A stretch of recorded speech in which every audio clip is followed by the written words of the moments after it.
Hello and welcome to Chapter 9 of the Hitch Hikers Guide to the Galaxy, read by me and written by Douglas Adams. This chapter's a little bit strange, so don't be put off by that. They've been rescued by a ship, but probability's all gone wah! So there's some crazy shit happening.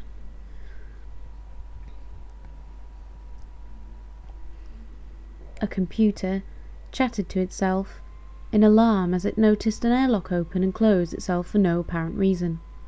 This was because reason was in fact out to lunch. A hole had just appeared in the galaxy. It was exactly a nothingth of a second long and a nothingth of an inch wide and quite a lot of millions of light years from end to end. As it closed up, lots of paper hats and party balloons fell out of it and drifted off through the universe. A team of 7 3-foot-high market analysts fell out of it and died, partly of asphyxiation, partly of surprise. 239,000 lightly fried eggs fell out of it too, materializing in a large wobbly heap on the famine-struck land of Poggeril in the Pansel system. The whole Poggeril tribe had died out from famine, except for one last man, who died of cholesterol poisoning some weeks later. The nothingth of a second for which the whole existed reverberated backwards and forwards through time in a most improbable fashion. Somewhere in the deeply remote past it seriously traumatized a small random group of atoms drifting through the empty sterility of space and made them cling together in the most extraordinarily unlikely patterns. These patterns quickly learnt to copy themselves. This was part of what was so extraordinary about these patterns, and went on to cause massive trouble on every planet they drifted onto. That was how life began in the universe. 5 wild event maelstroms swirled in vicious storms of unreason and spewed up a pavement. On the pavement lay Ford Prefect and Arthur Dent, gulping like half-spent fish. "Ah, there you are," gasped Ford, scrabbling for a finger-hold on the pavement as it raced through the third reach of the unknown. "I told you I'd think of something." "Oh, sure," said Arthur, "sure." "Bright idea of mine," said Ford. "To find a passing spaceship and get rescued by it." The real universe arched sickeningly away beneath them. Various pretend ones flitted silently by like mountain goats. Primal light exploded, splattering space-time as the goblets of junket. Time blossomed, matter shrank away. The highest prime number coalesced quietly in a corner and hid itself away forever. "Oh, come off it," said Arthur. "The chances against it were astronomical." "Don't knock it. It worked," said Ford. "What sort of ship are we in?" asked Arthur, as the pit of eternity yawned beneath them.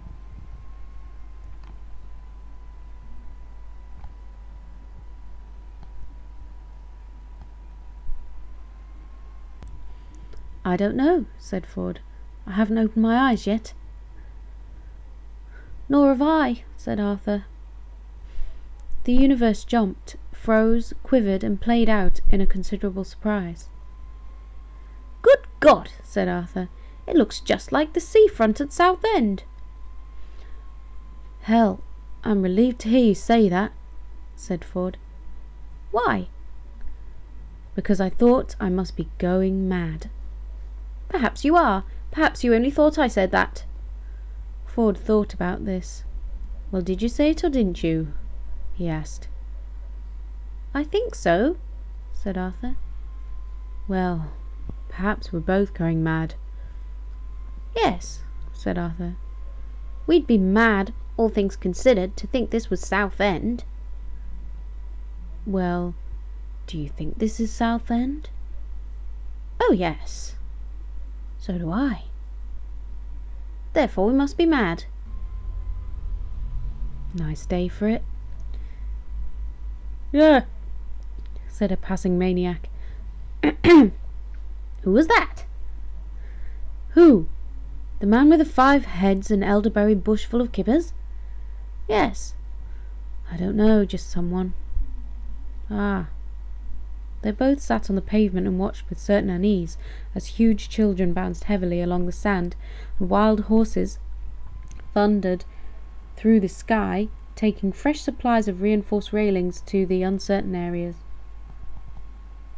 You know, said Arthur with a slight cough, if this is Southend, there's something very odd about it. You mean the way the sea stays steady as a rock, and the buildings keep washing up and down, said Ford. Yes, I thought that was odd too, in fact. He continued. With a huge bang, Southend split itself into 6 equal segments, which danced and spun giddily round each other in lewd, licentious formations.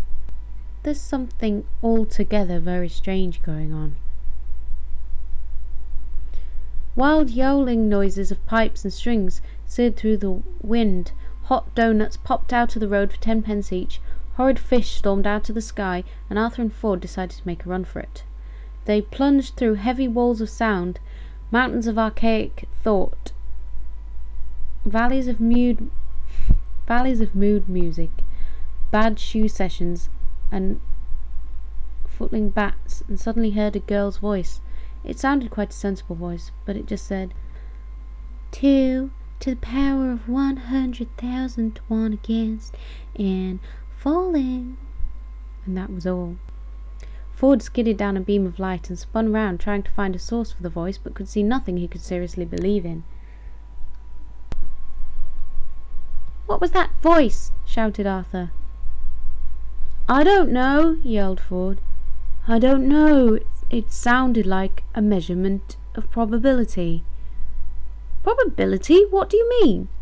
Probability, you know, like 2 to 1, 3 to 1, 4 to 5 against. It said 2 to the power of 100,000 to 1 against. That's pretty improbable, you know. A 1,000,000-gallon vat of custard upended itself over them without warning. But what does it mean? Cried Arthur. What? The custard? No, the measurement of improbability. I don't know. I don't know at all. I think we're on some kind of spaceship. I can only assume, said Arthur, that this is not the first-class compartment. Bulges appeared in the fabric of space-time, great ugly bulges. Said Arthur as he felt his body softening and bending in unusual directions. Southend seems to be melting away. The stars are swirling. A dust bowl. My legs are drifting off into the sunset. My left arm's come off too. A frightening thought struck him. Hell, he said. How am I going to operate my digital watch now? He wound his eyes desperately around Ford's direction. Ford, he said, you're turning into a penguin. Stop it. Again came the voice. 2 to the power of 75,000 to 1 against, and falling. Ford waddled around his pond in a furious circle. Hey, who are you? He quacked. Where are you? What's going on? Is there any way of stopping him? Please relax, said the voice, pleasantly, like a stewardess in an airliner with only 1 wing and 2 engines, one of which is on fire. You're perfectly safe. But that's not the point, raged Ford. The point is that I'm now perfectly safe penguin, and my colleague here is rapidly running out of limbs. It's all right. I've got them back now, said Arthur. 2 to the power of 50,000 to 1 against, and falling, said the voice. Admittedly, said Arthur, they're longer than I usually like them, but... Isn't that anything? Squawked Ford in an avian fury. You feel you ought to be telling us? The voice cleared its throat. A giant petit four lolloped off into the distance. Welcome, the voice said, to the starship Heart of Gold. The voice continued. Please do not be alarmed, it said, by anything you see or hear around you. You are bound to feel some initial ill effects as you've been rescued from certain death at an improbability level of 2 to the power of 276,000 to 1 against probably much higher. We will be restoring normality just as soon as we're sure what is normal anyway. Thank you. 2 to the power of 20,000 to 1 against, and falling. The voice cut out. Ford and Arthur were in a small, luminous pink cubicle. Ford was wildly excited. Arthur, he said, this is fantastic. We've been picked up by a ship powered by the infinite probability drive. This is incredible. I've heard rumours about it before. They were all officially denied, but they must have done it. They've built the improbability drive. This is incredible, Arthur. This is... Arthur? What's happening? Arthur jammed himself against the door to the cubicle, trying to hold it closed. But it was ill-fitting. Tiny, furry little hands were squeezing themselves through the cracks. Their fingers were ink-stained. Tiny voices chattered insanely. Arthur looked up. Ford, he said, there's an infinite number of monkeys outside who want to talk to us about this script for Hamlet they've worked out.